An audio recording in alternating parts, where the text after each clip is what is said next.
Great one. How am I? It was great to be on your radio show. Listen, anytime you want, only on Mondays. You know, Sean, as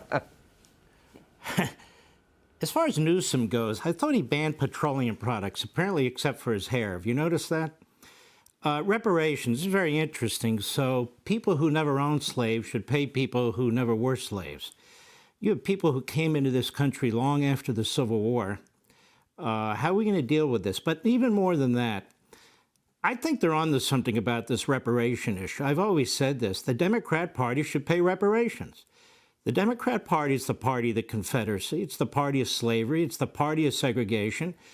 And it's also now the party of poverty, as it's impoverishing people from coast to coast. So I think the Democrat Party should pay reparations. It's amazing to me. Democrat generals, Democrat president of the Confederacy, Democrat monuments are pulled down, and people are saying, take down the Confederate flag. Okay, fine. How does the Democrat Party survive all this when it was the political institution behind it all? So my view is pay reparations. Democrats, pay your reparations to whomever you want to. Now, on to Biden. When you take the dumbest man in the Senate and you install him in the Oval Office, you have the dumbest man in the Oval Office.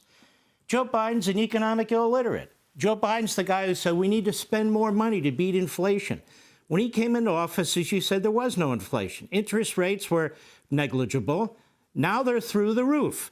Joe Biden has destroyed our banking system. He's destroyed our food system. He's destroyed our immigration system. He's destroyed our student loan system. He's destroyed our energy system. He's destroyed our athletic system.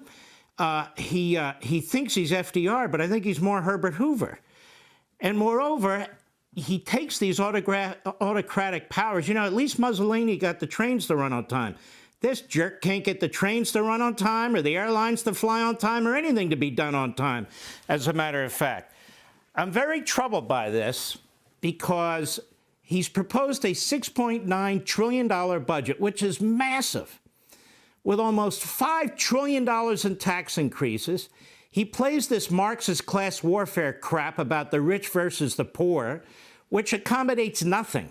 That doesn't bring food prices down. It doesn't bring gasoline prices down. It doesn't get crime off our street. It doesn't secure the border. It doesn't do any of those things.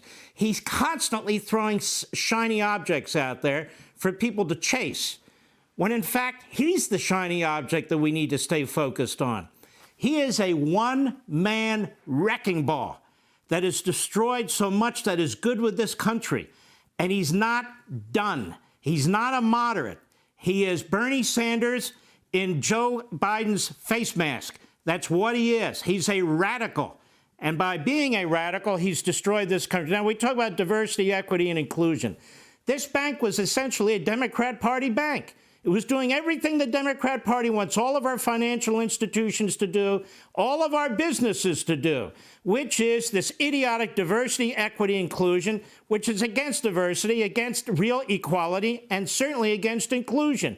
They poured all this money into it. I want to remind people that Joe Biden is still pushing for ESG for corporations. That means rather than investing in good faith and rationally in wise investments for people with pensions and so forth, that they would be able to invest in this socialist Marxist propaganda as a matter of federal law. And so the Republicans in Congress said no, and Joe Biden says no, they can. So we're subsidizing the destruction of the country. The taxpayers are paying for all of this. Joe Biden claims to be doing this for the little guy. All autocrats always claim to be doing it for the little guy. And one footnote, while he's trashing the rich, he got rich with the communist Chinese. He didn't seem to mind very much about that. And he sets up two S corporations so he doesn't have to pay Medicare taxes and Obamacare taxes. We have the worst person in the Oval Office imaginable. And he's setting fire to this country economically, politically, socially, and militarily. That's it. I'm done. Okay, I got one request. I have a couple of questions. I want to follow up. Okay, yes, sir. So this is the guy that says he won't raise taxes on anybody making under $400,000 a year, but yet he's raising taxes on gas, on oil, on coal. He's raising taxes on pensions and retirement plans. He's raising taxes on corporations. Mark, you don't need to go to MIT or Harvard Business to know corporations, they don't pay those taxes. They pass that cost on to we, the people, the consumer. Now we have what ultimately is like a billionaire bailout of his Silicon Valley friends. And these companies, every other American has to live with a system with an FDIC insurance of only $250,000. So he says the American people aren't going to pay this. Who will pay that, Mark? And why is he allowed to bail out without any congressional approval these banks with this kind of money? He shouldn't be. And look, this particular bank was subsidizing 1,550 technology firms, according to the New York Times, that were focused on solar, hydrogen, battery storage projects. That's why he's going to bail them all out. These are Democrats. People wonder, how can billionaires be Democrats? Because most of them aren't real capitalists. They feed off the government. They're subsidized by the government. So they'll set up these companies on solar and whatever and so forth, and they'll vote Democrat because the Democrats take the money from the productive companies that are actually well-run, and they give it to these phony entities that they've created, these Potemkin villages that they've created. And you know what? It's only going to get worse with this guy.